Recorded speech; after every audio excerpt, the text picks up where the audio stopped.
சின்ன நகரம். வழக்கம் போல வாழ்க்கை ஓடிக்கொண்டிருந்தது. சிரிப்பு, சந்தோஷம் என்ற அமைதியான வாழ்க்கை. ஆனா அந்த அமைதியின் பின்னால யாருக்கும் தெரியாத இருள் பதுங்கி இருந்தது. அன்று காலை 12 வயசு கார்த்திக் புத்தகப்பையை தூக்கிக்கிட்டு வழக்கம் போல டியூஷன் போக கிளம்பினான். ஆனா அவனுக்கே தெரியாம அந்த இருள் அவனை பின்தொடர்ந்து கொண்டிருந்தது. சில மணி நேரங்களுக்கு பிறகு அம்மா லக்ஷ்மி அலைந்து அலைந்து கார்த்திகை தேடினாள். கண்ணீரோடு அவளது கையில் இருந்தது ஒரே ஒரு புகைப்படம். வீட்டுக்குள் குழப்பம். அப்பா கோபத்தோடு போலீசிடம் சண்டை. கார்த்திக் காணாமல் போயிருந்தான்.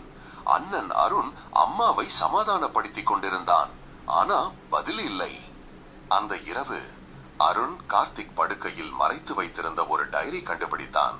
அதிலிருந்த சின்னம் அசாதாரணமாக பளிச்சுன்னு ஒளிர்ந்தது. அந்த டைரிக்குள் ஒரு கிழிந்த துணி, அதிலிருந்த இரத்தக்கரை, அதே சின்னம். அந்த பக்கத்தில் எழுதப்பட்டிருந்தது, உன் சுற்றத்துக்குள்ள யாரையும் நம்பாதே. அருண் கையின் நடுக்கம் அதிகரித்தது. அருண் ஜன்னல் வழியா வெளியே பார்த்தான். வீட்டு சுவரில் அதே சின்னம் பளிச்சுன்னு ஒளிர்ந்தது. இது காணாமல் போன பையனின் சாதாரண கதை இல்ல, இது வெறும் ஆரம்பம்தான்.